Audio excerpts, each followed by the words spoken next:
All right, let's start. First off, I want to thank everyone for joining us on this Thursday. We really appreciate it. My name is Pat Foley. I am a senior underwriter at PUA.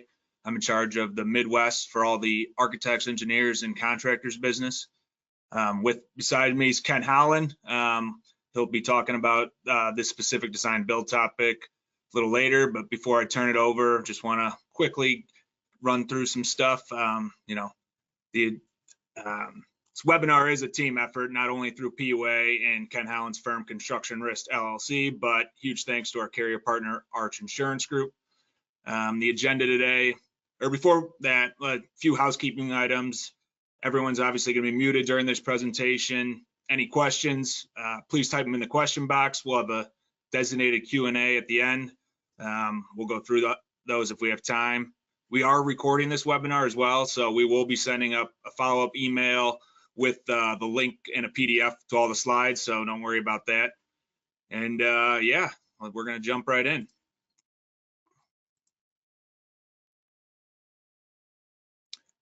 So PUA was founded by my boss's father, Ram Chandarana, in 1990.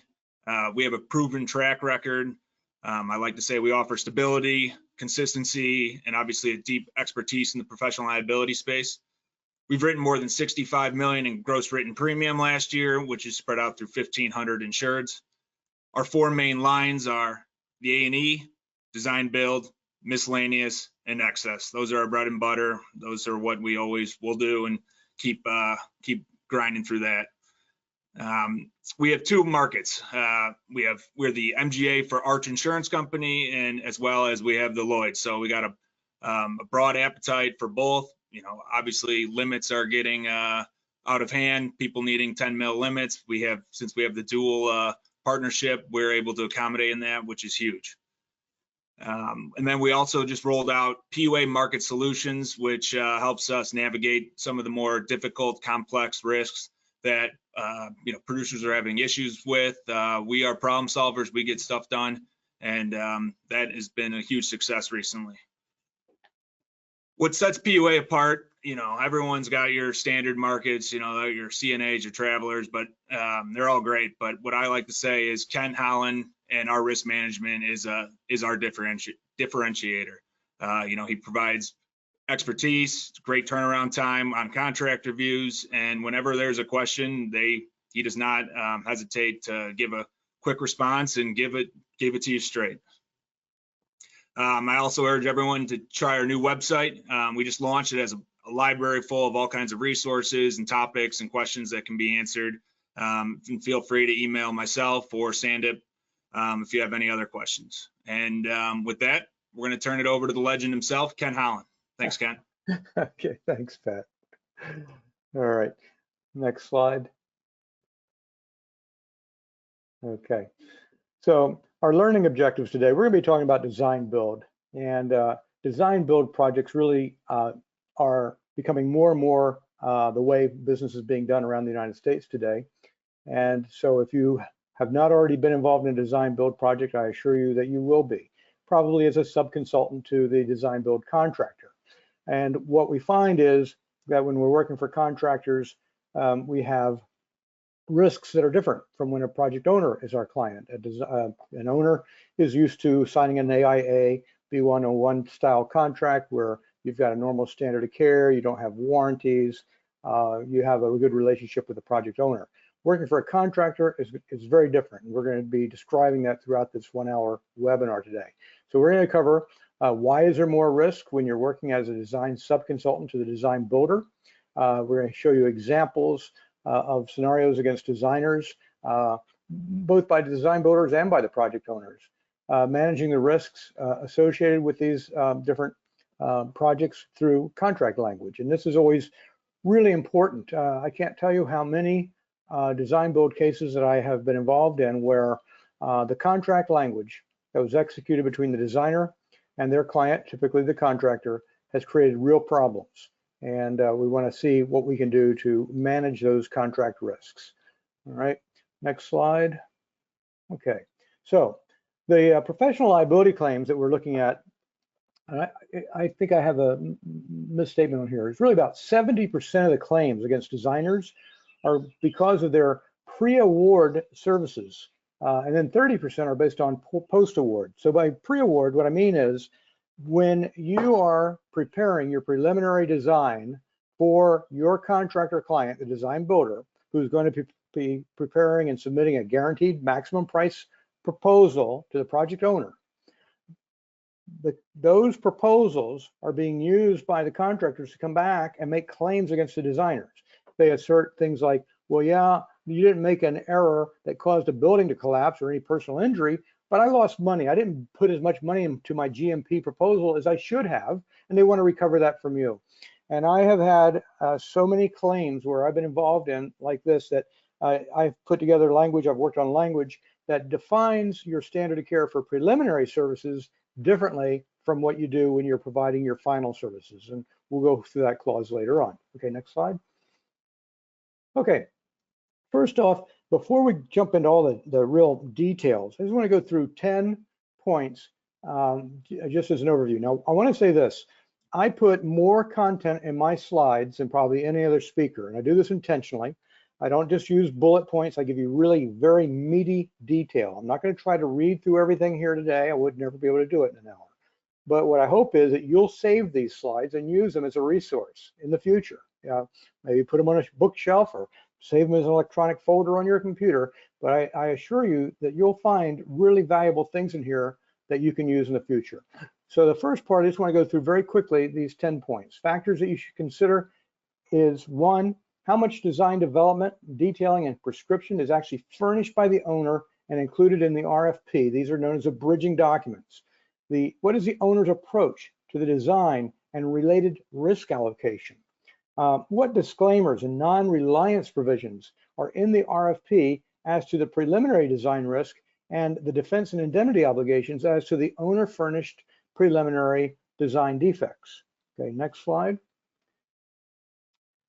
The extent and reasonableness of the validation and verification process. What does the contract, your contract, say you've got to do as far as doing preliminary investigations and studies before you prepare your engineering for your client? What's expected or required by the design builder and this consulting engineer with respect to owner furnished preliminary design? Can you rely on it or not? The standard of care in the design build contract as to compliance with the preliminary design, are you making a warranty? What's the extent of flow down of the prime contract provisions down to the engineer? And this is one of the things that I do virtually in every design build subcontract, where it says the prime agreement is incorporated by reference in your subcontract. And I routinely add a clause saying, provided, however, that the standard of care is no greater than expressly stated in this subcontract, and that the indemnity is no greater than what is expressly stated in this subcontract. And I have good standard of care provisions and good indemnity provisions. Compatibility between owner's preliminary design and other furnished data by the owner, like investigations, utility information, all that. And how is that risk allocated in all of these different respects? Next slide. And the scope of services and the professional standard of care reasonably expected of the engineer in evaluating the bridging documents. So does the owner give you these documents and say, well, you've got to look at these and second guess everything, do all your own investigations, you double check it? And that's not reasonable. Can the design development contingency be priced into a design build proposal? And we talk about construction contingencies, but what about a design contingency? Are you looking at the documents and saying, oh, I need to put maybe a 5%, 10% design contingency on this? What's the contractual legal significance of the owner's acceptance of the design builder's technical proposal? So if the owner takes a technical proposal from the design builder, are they agreeing to that's going to be satisfactory or not? And I think the last point here is, next slide. Okay, that is just 9.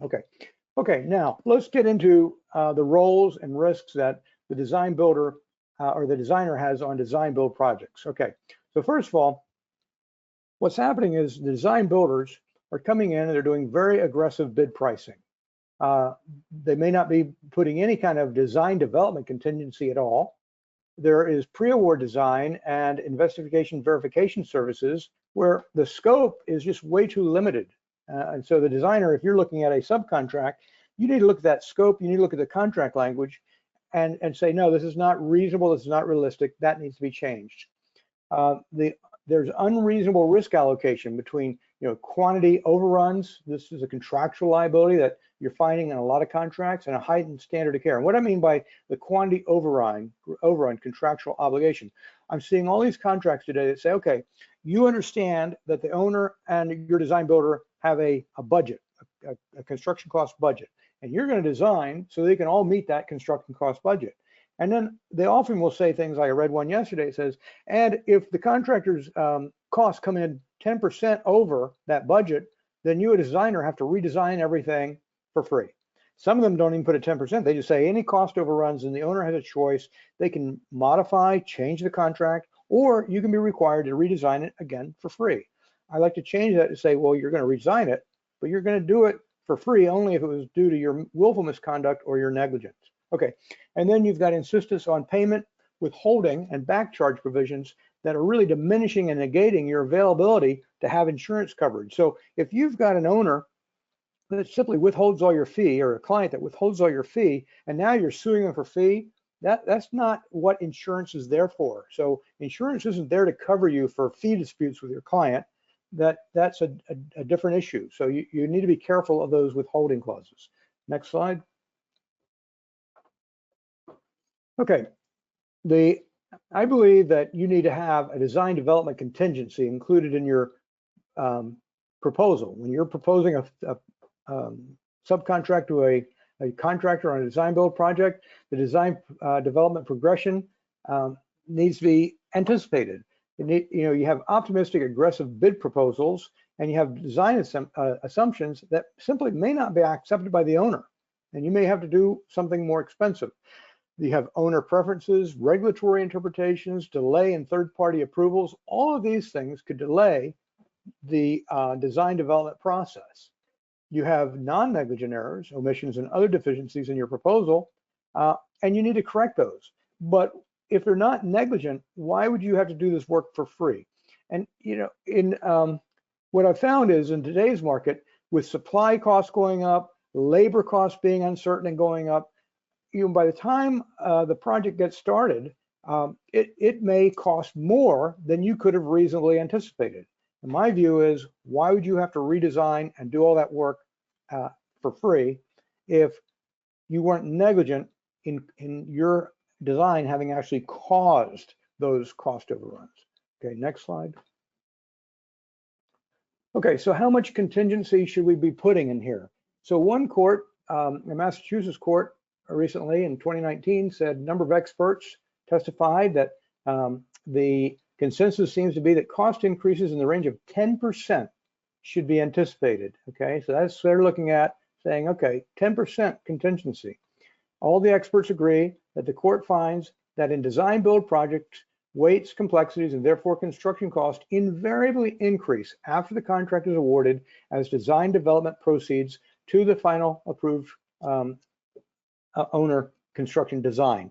And I got to tell you what I'm finding. I've been involved in design build really since its infancy. I've been doing this all my career, and I think the first chapter in a book I wrote on design build was written in 1987. My law firm, Wickwire Gavin, Mike Lulakis, partner there, participated in drafting the first DBIA documents. And when we were first thinking of design build, we thought, oh, this is great. This is going to solve so many problems. It's going to make life easier. There aren't going to be so many claims, et cetera, et cetera.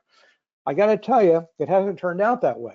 And what the insurance carriers are finding is that on design build projects, you have claims that are greater dollar value claims. And one of the things I do is I am the program risk manager on design build projects all over the country. And I'm seeing claims of $40 million, $50 million almost routinely now. And I think that the design build contract has not resolved the issues that we thought it was going to resolve. So I would say just really be very, very cautious about these design build contracts. Okay, next slide. Okay, lessons learned. First lesson. Before you do a design build contract, there should be a teaming agreement.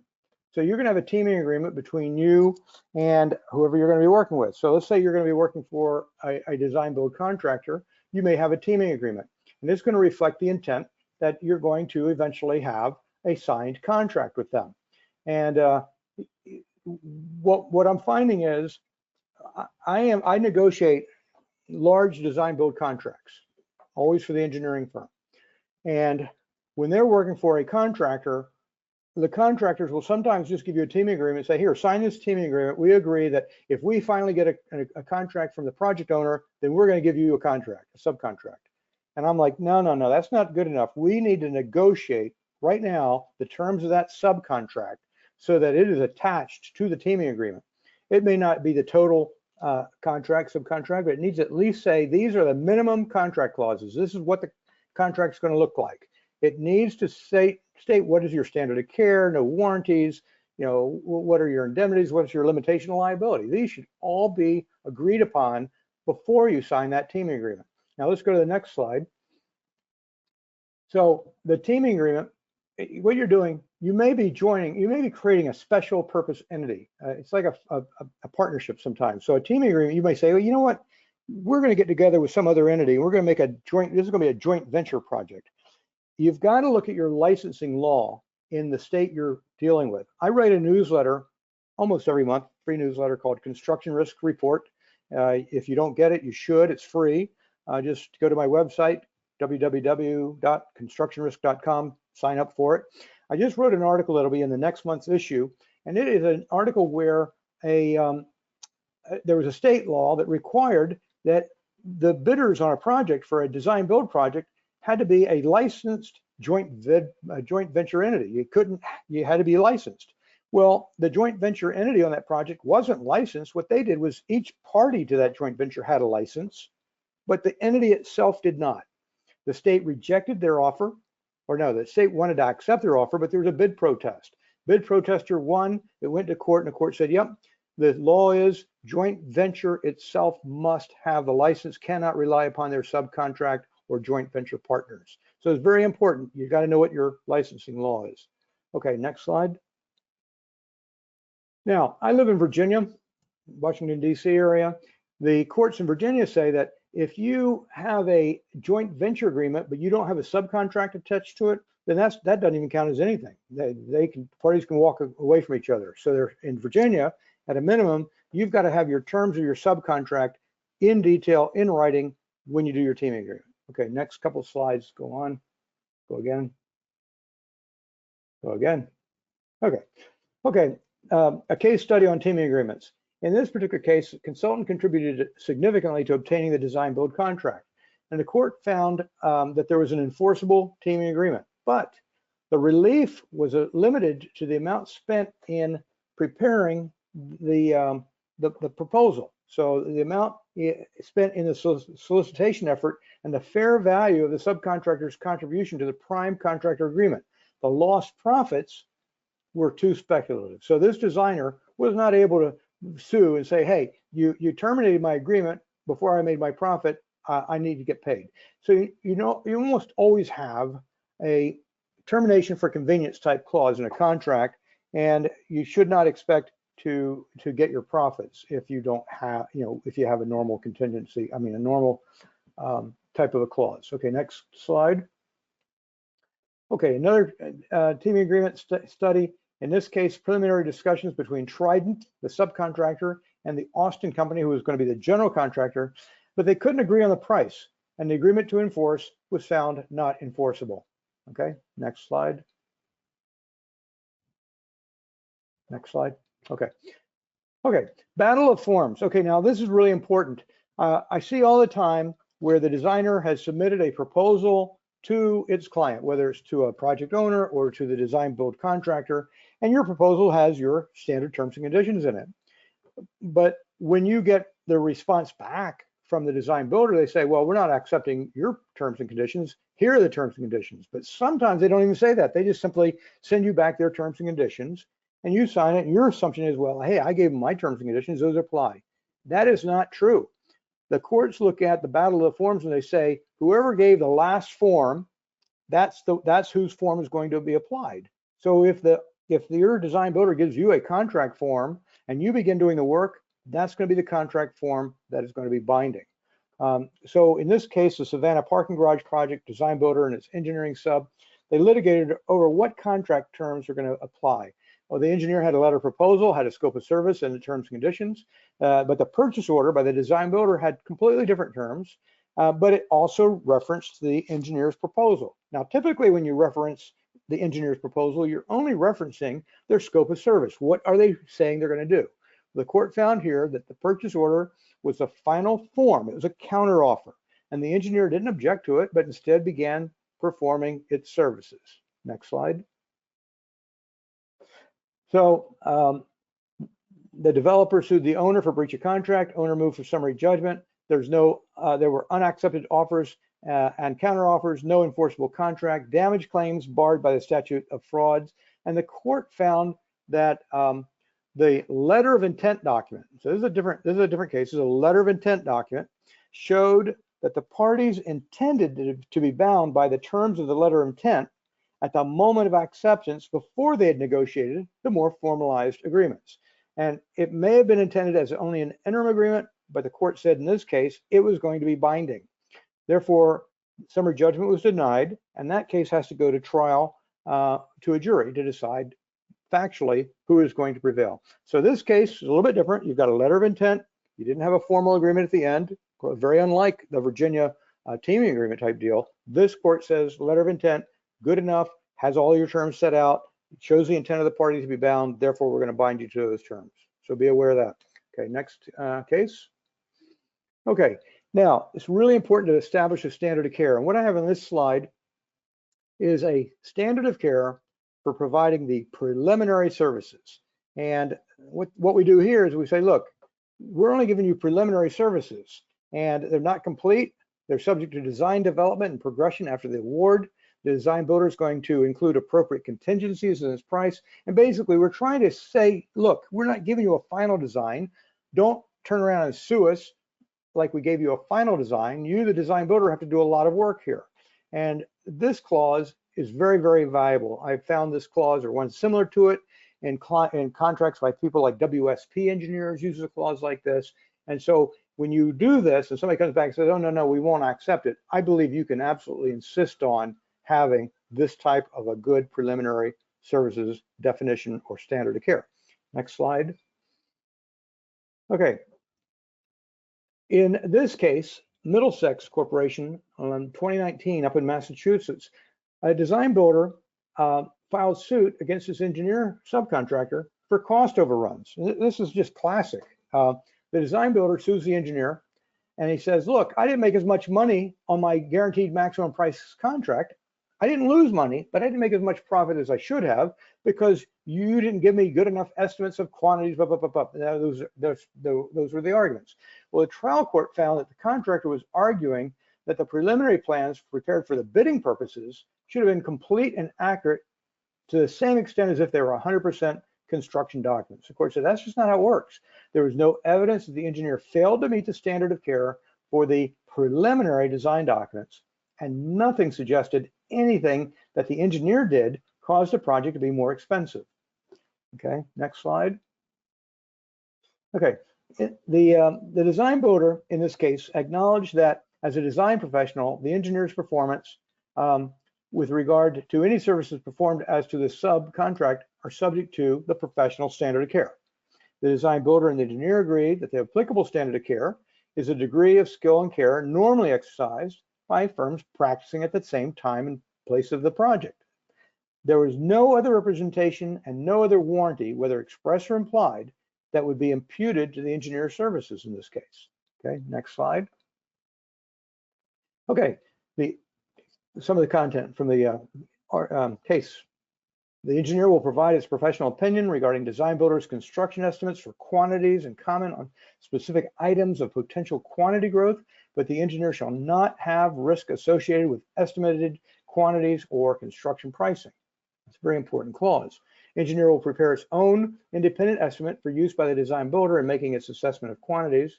The design builder acknowledges that these estimates are based only on limited and conceptual design development derived from the contents and requirements of the RFP. And finally, the design builder shall verify quantities or other information furnished by the engineer, et cetera, et cetera. So you can see this kind of says very much the same thing as that preliminary services definition I showed you before. And because of all this, the court said that this design builder could not prevail against the designer. Next slide. All right. Responsibility for code compliance. You will see in your contract, and this is not just design build contracts, this is virtually all contracts, say that you're going to exercise the standard of care. And then they also will say, and you will comply with all laws, codes, regulations, et cetera, et cetera. Well, I have had 2 or 3 cases now that I've been involved in where the claim was made against my designer based on the failure to comply with the codes. And in one case, well, 2 cases where fire marshal comes in and the fire marshal misinterprets their own code. The fire marshal says, you know what? You've got to put these huge exhaust fans on the roof of this code generation facility. And my engineer's like, it doesn't even have a roof. Where are we going to put a fan? They're like, oh, got to put it up there. You got it. Will cost over $1 million. And because our contract with the design builder said we were responsible and liable for anything rising out of failure to comply with the law and code, we had to pay the $1 million or more. We couldn't say, well, we met the standard of care. There was no standard of care. That was a warranty situation. I had another case where the fire marshal came in and said, you know, you need to put another whole set of fire sprinklers, not only at the top of the food court level, but another 30 feet above, up with the top of where the Home Depot, it wasn't a Home Depot, it was like a Home Depot type building, where you've got the big roof way up above. And the fire marshal said there are too many holes in the drop ceiling in the food court. Consequently, smoke and heat could go right through those holes and not trigger the fire sprinklers on that level, but go way up above, and you need more sprinklers up there. That case, I was able to bring in an excellent fire marshal and fire expert who testified that we met the standard of care. That was it. You know, and this is a government case. The government doesn't want to pay us to do something out of their pocket. So they said, you know, it's okay. You don't have to put them in. But if you don't have that standard of care applicable to code compliance, you're going to have a real problem. So what I do when I see that clause, I routinely say, we will exercise the standard of care to comply with all codes and regulations. Okay, let's go on to the next slide. Go on again. Okay, and again, this is my slide. I say consultant shall exercise, go back to that one. There, this is the wording I use. Consultant shall exercise the standard of care to comply with the requirements of all applicable codes. So that this means you can bring in an expert witness and show the court that you may not have complied with the code the way the green eye shade government guy wants you to comply with it, but you did it the way 9 out of 10 other engineers would do it. Therefore, you're not liable. You use your expert for that purpose. Okay, next slide. Okay, design build risk management. You know, you've got differing site conditions. Every project's got differing site conditions. And, you know, I review contracts now for like tunnels and bridges. And, you know, the client may not be able to completely avoid a differing site condition, because if it's got federal money in it, the federal government says, hey, you've got to allow for differing site condition claims. Type 1 means it's different from what the contract showed. Type 2 means it's just different from what was normally foreseeable. And the government says, we want you to allow that because it's better for the project, is better economically. But you've got project owners all over the country who have been advised by their attorneys, hey, we shouldn't be paying these differing site condition claims. So what we'll do is we'll put language in the contract saying, well, yeah, you can get a differing site condition claim, but these details we're giving you about utilities and geotechnical information that we're providing, geotech reports, those are all just for your general information and use. You can't rely on those. They're not deemed contract documents. So they give it to you with the one hand, they take it all away with the other. So they say, you can't rely on this. And if they say that, you may not be able to rely on it. You may literally have given up that right. So really be careful. I see projects where there's a very limited time to put together a proposal, and the contract says, well, you've got to go out and do all your own site investigation. Well, you're competing with 3 other firms. The owner is not going to allow 3 or 4 firms to go out there and poke holes in the ground to figure out what the geotech conditions are. Nobody's going to do that. So it's unreasonable to to take away that right of reliance. So really be careful of that whole issue. Let's go on to the next slide. I'm having too much fun talking about my experiences to go through all these details. Read these slides that I'm kind of glancing over real quickly at your own leisure. Okay. Next slide.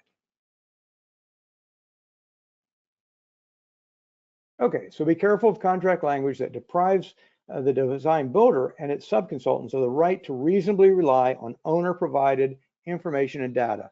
So if you see something that says, look, you cannot rely on data, I just always change it. I just say, you may reasonably rely on data. Or I say, you may rely on data subject to your exercise of the standard of care to do so. Meaning they're not warranting it. You acknowledge it's not a warranty. You've got to exercise a standard of care. But what is a standard of care when you've only got 30 days to review it? Or I'll put in there when they say, you're going to go out and do all these site investigations, blah, blah, blah. They say, you've investigated, you've satisfied yourself that the conditions are okay.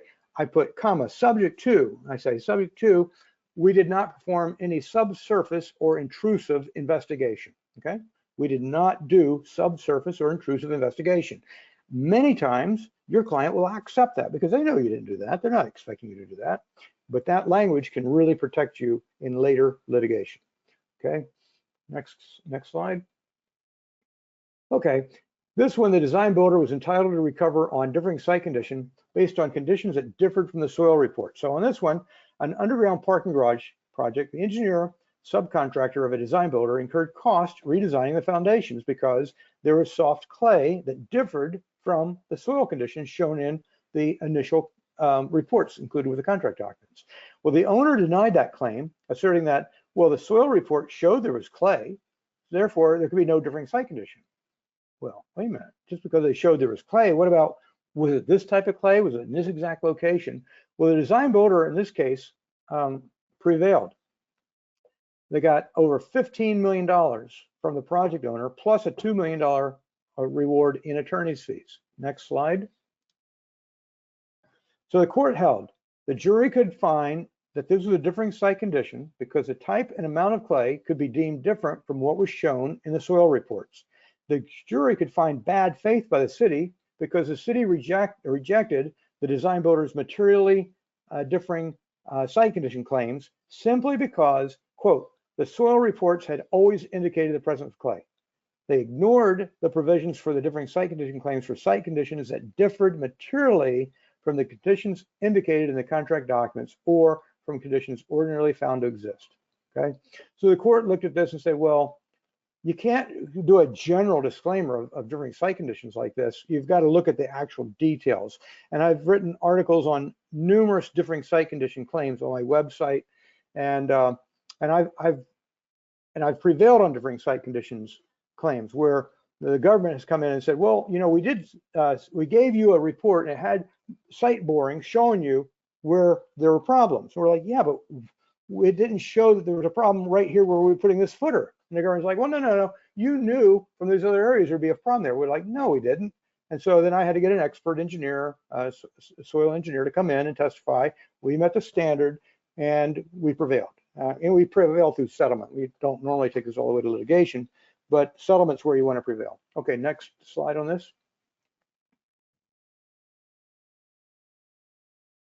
Okay, next slide again. Okay.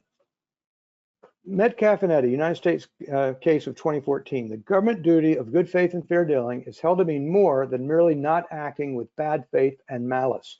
Differing site conditions claims cannot be denied with general disclaimers. Okay, so what they're saying here is the government really didn't act in good faith. It was actually bad faith by trying to disclaim all differing site conditions. In this particular case, the government acted with bad faith. Okay, next slide. Okay, let's go back to that heading again. That one here. Okay, the contract language is really important, and my point here is ignore it at your own peril. And I have slides coming up here in a little bit where I have represented a design builder that came in and on privatized military housing. This company came in and they would propose these proposals. So they're the design builder, but then they have an arm that's also the designer. And they would come in with these proposals that were amazing. I mean, and they won the competition because they had 10-foot high ceilings, they had huge garages, they had just elaborate things that were fancier than the home I live in. And this is for military housing. Well, when they started building it, they realized, wow, this is way too much money. We can't afford to do this. So they decided, you know, we're the designer and the design builder. We're just going to change these things. And the government's like, no, you're not. You gave us 10-foot ceilings. We want 10-foot ceilings. And one of the things was my design builder had said, we'll give you 10-foot ceilings in the kitchens. We're going to have kitchen cabinets go to the ceiling. So we had cabinets went 10 feet up. You couldn't use them, but they were up there. And the government would not allow them to deviate.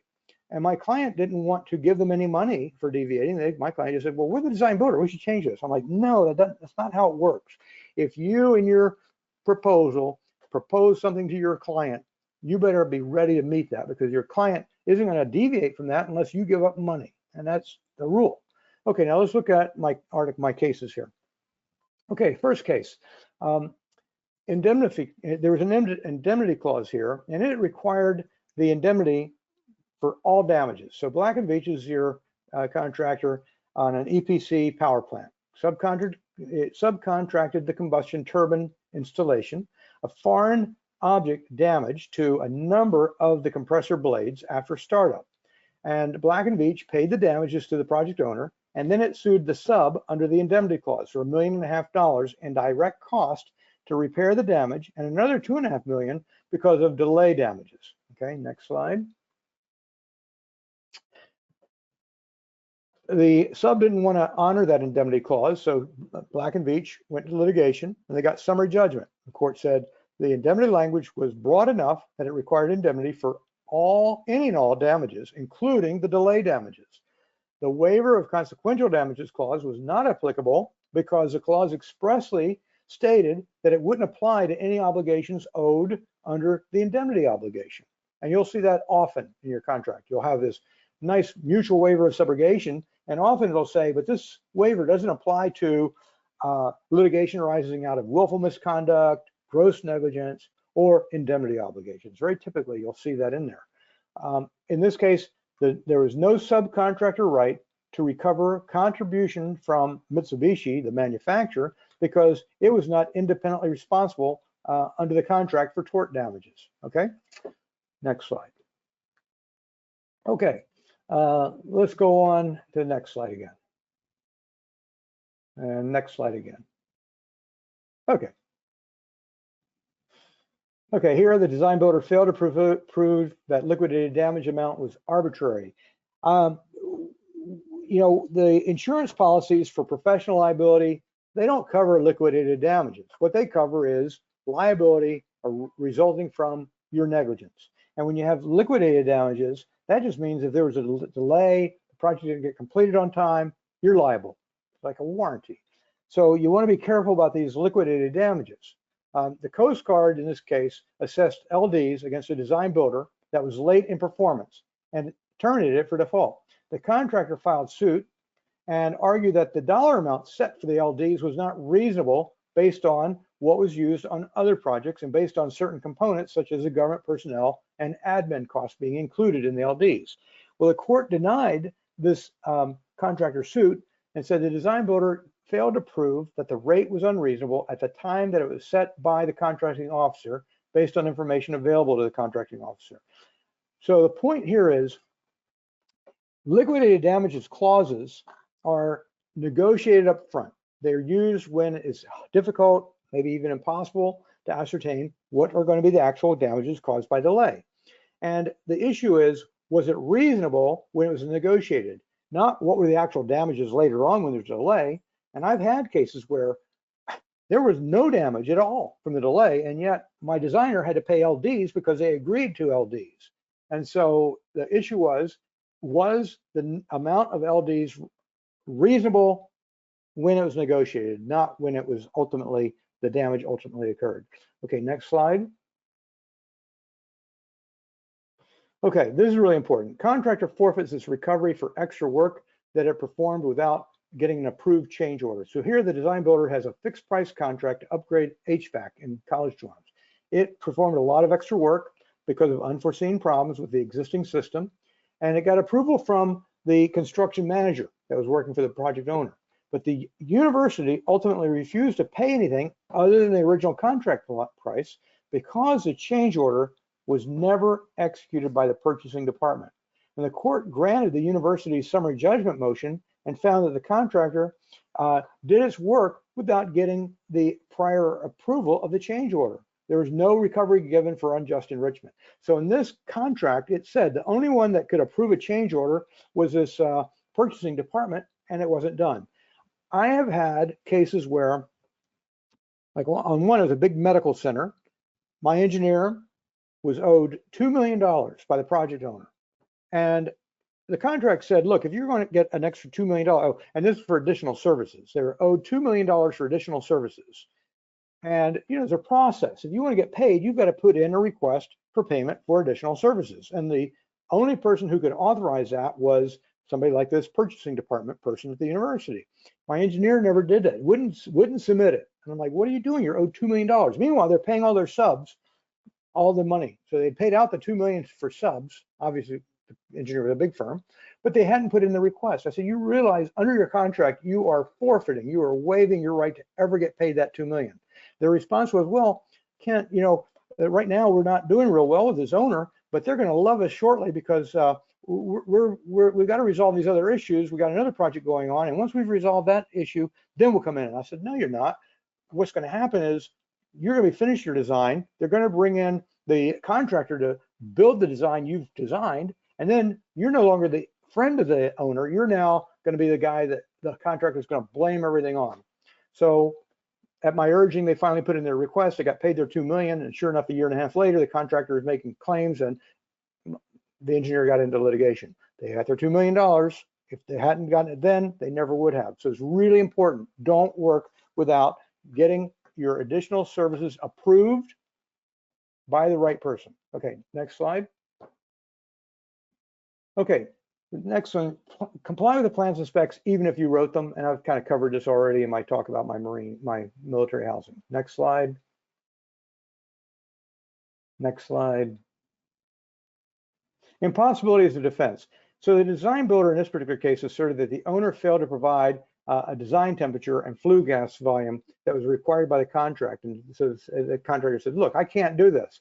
And the court found that the design builder in this case made an express warranty that it would provide satisfactory equipment and assumed all the risk of impossibility. The court found this was a sale of goods under the Uniform Commercial Code as well, and with that came a warranty for fitness of the goods for their intended purpose. So sometimes I will see in a professional contract, it says that you are going to design it so it's fit for its intended purpose. That is Uniform Commercial Code warranty type wording. You don't want that in a contract. You want to strike that out.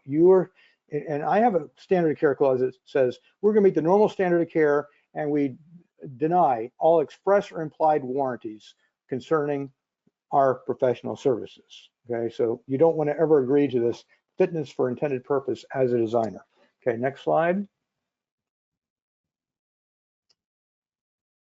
Okay, we've got the issue of design specs versus performance specs.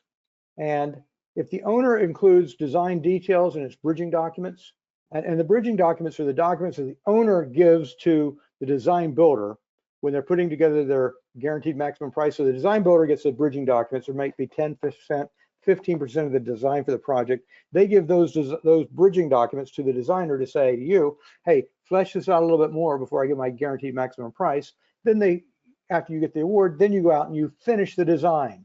But you are bound to those bridging documents. You can't really deviate from those. So in this case, if the owner includes design details in the bridging documents, these are going to be binding on the design builder. So when they're responding to the design build solicitation, you need to understand what aspects of these documents developed by the owner are discretionary and which ones are mandatory.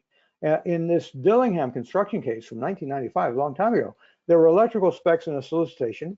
It described the conduit size and the characteristics as well as details. I mean, very specific design details for supporting these raceways in which the conduit was going to be laid. Next slide.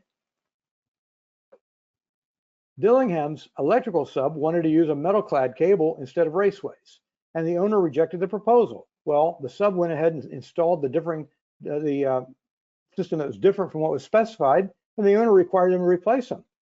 The sub then came in and said, well, that was not necessary. They put in a $600,000 claim for the additional cost that they incurred in ripping out and doing it the way the owner wanted. And they argued the specs were, quote, performance-based, providing general guidelines and giving the sub wide latitude to interpret.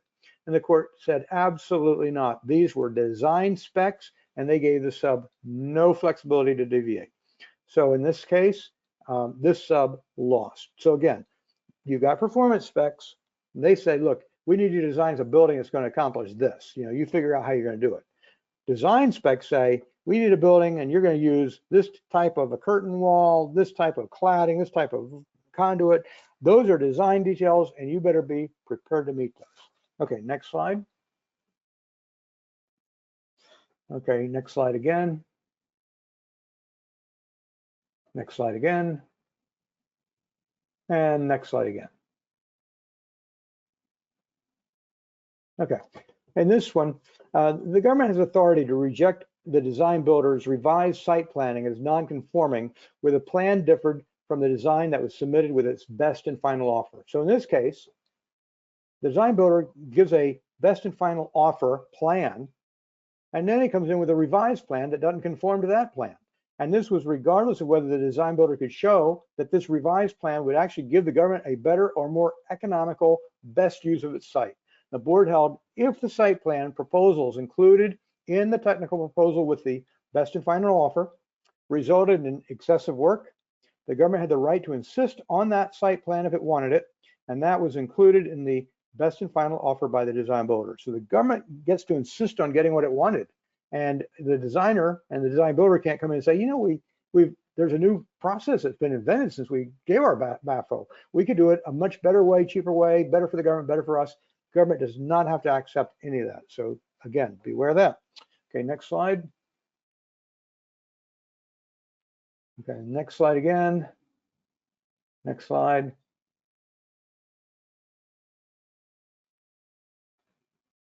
Let's go again.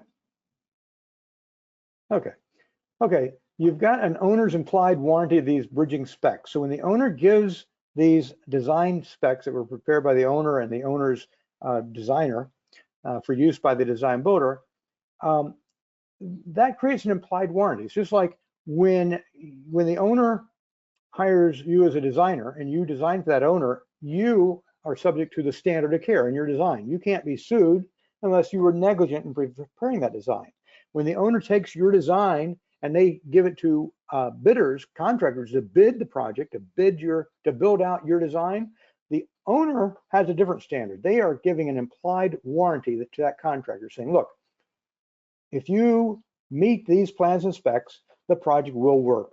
You can rely on these plans and specs. That is the implied warranty. It's a Spearman doctrine. Okay, how does that apply if it's a design build? Next slide. Okay, the contractor was entitled to rely on the bridging documents that were provided by the owner. In this case, the RFP for medical equipment stated that the government preliminary design would be used for preparing proposals, but that the successful bidder must verify the design details during the design phase. It turned out this initial design for the steel was not adequate, and the design builder had to increase the amount of structural steel as well as the rebar steel in the concrete. Next slide. Well, the court declined to enforce a contract clause that stated that the design builder was to, quote, verify and validate the accuracy of the preliminary design information. The court found the design builder's duty to verify was only after award, not during bidding. To me, that makes perfect sense. I mean, that should be our routine argument when they say, oh, you got to verify this. Well, you can't go out and verify this in the 30 days before you go out and put a proposal together. They mean verify it once you get the award. And that's what the court said here. The court said the contract documents didn't say the information was to be used at the proposer's sole risk. Okay, next slide.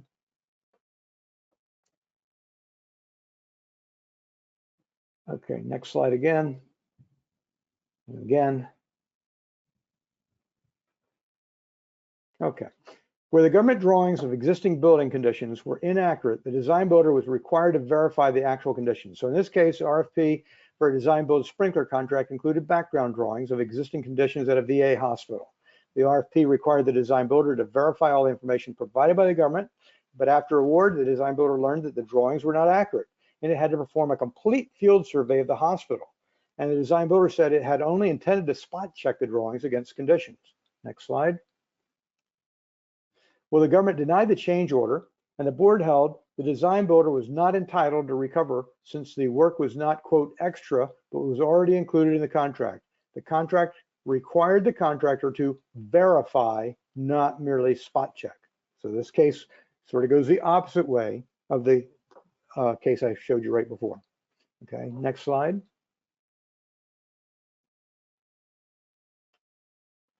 Next slide again. Okay, owner's liable to design builder. The owner liability is limited not because of not coordinating work or resolving disputes between a designer and contractor. If the owner becomes involved in everyday decisions or acts in a supervisory role, its liability to the design builder may be comparable to the same liability it would have to a contractor in the traditional contract setting. So where the owner becomes involved in the design process by maybe increasing the size of a facility or modifying the mechanical and electrical systems, it's found to be in a sort of de facto partnership with the design builder and found that the interferences by the owner breached the contract.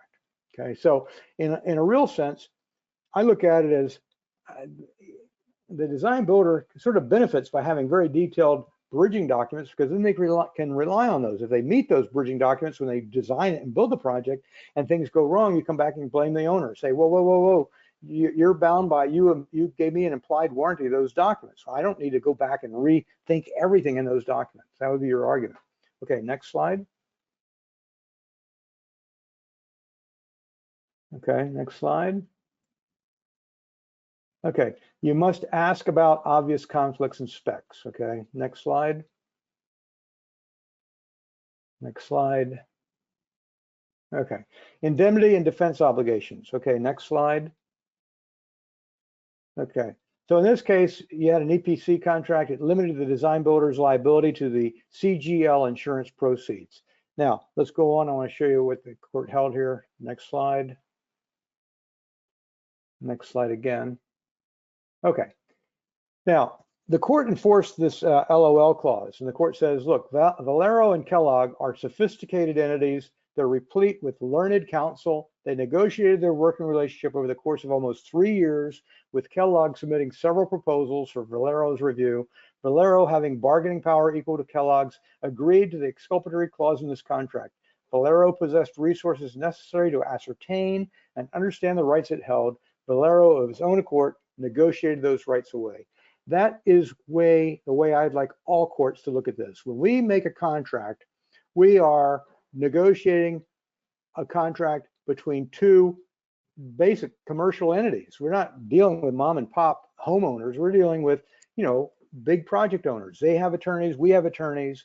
And when you negotiate a contract, even if it's a bad contract, courts need to enforce that. And I've had contracts where I've had a limitation of liability clause I had negotiated for $25,000 LOL. That's all you can ever sue my engineer for. In one case, we were sued for $8 million. And the plaintiff's attorney was appalled that I wanted to enforce a $25,000 LOL on summary judgment. The court enforced my $25,000 clause because the court said, look, you're commercial entities. You're not completely exculpating yourself. You're only paid $4,000 in fees, and your $25,000 is multiples of that. I'm going to enforce it. So these contracts, you want the court to honor your contract, and that's what happened here. Next slide. Limit of liability is enforced. Now, this is a great clause. Here you had a clause limiting the liability of the design builder to $332,000 to its client, Unicall. And the court concluded that Unicall, again, was experienced with such contracts, voluntarily acquiesced to the LOL clause. It was a giant, sophisticated company, no evidence of unequal bargaining position. So again, your indemnity clause is enforceable and your LOL clause is enforceable. Now, the indemnity clause, you may have state anti-indemnity statutes, and you need to be aware of those. And I'm not sure. Let me go to the next slide. Let me see if I put my indemnity clause in here. Oh, with your LOL clause, be sure that you cover every conceivable cause of action. So here I have one. It says owner agrees to limit the engineer's liability, and I say due to negligent errors, X errors, omissions, and we want to be sure that we also add things like we want to say, look, you're also not going to sue us for breach of contract, breach of warranty, strict liability. Those should all be in there. Okay, next slide. Okay, and next slide. Okay, so here's my clause. To the fullest extent permitted by law, the damages are going to be limited from claims, losses, expenses from any cause, including tort, including negligence, professional errors and omissions, strict liability, breach of contract, breach of warranty, shall not exceed the compensation received by the consultant or X dollars, whichever is greater. Sometimes we may have to give our insurance, but if you do that, the clause I use is insurance proceeds of our insurance up to the amount specified in this contract. You may have a $10 million contract, an insurance policy, but the contract only required $1 million. You don't want to say you're going to limit your liability to all insurance. You know, your client didn't even know you had a $10 million policy. So I say you'll limit your liability to the insurance required to the minimum limits specified in the contract. Okay, next slide. We're coming up to the end here. Mutual waiver of consequential damages clause, very important to include this in your contract. You can look at that later. Okay, next slide. Okay, next slide again. Okay, and next slide. Okay, in these cases, the designer was liable to the contractor for cost overruns. And I've told you that what happens today, we don't normally go to court on these. What happens is the contractor simply holds money from us. So I'm the designer, contractor says, you didn't give me enough information, I'm gonna hold $1 million, and then you're in a matter where you've got to make the claim. So both of these suits are early cases where contractors made claims against their design professional for not giving them sufficient information to prepare their guaranteed maximum price bids. Okay, next slide. Okay, next slide. Okay, ownership of plans and specs. Next, okay. Who owns the plans and specs? Your contract, it used to say the designer owns the instruments of service, they're yours. More often today it says you're going to give those to your client. And if you're going to give them to a design builder, I say you're only giving the design builder who's then going to give them to the owner. They're not giving to the design builder himself, they go to the owner. They only go to the owner once they've been paid for. So you don't want to say when you sign the contract, we hereinafter give you our designs. No, you don't, only when you get paid. Okay, next slide. Okay, next slide again. And again. There you go. Make transfer contingent on payment. And one more slide. Okay, and here we are. If you have course questions, call me, get me by email, Kent@ConstructionRisk. If you want to talk about insurance, Sandip Chandarana, email and phone number here. Now, any questions here? Patrick, have you been looking at the chat box? I've been rambling on, so if there are any questions in the chat box or if anybody would like to ask a question now, go ahead for a minute or two.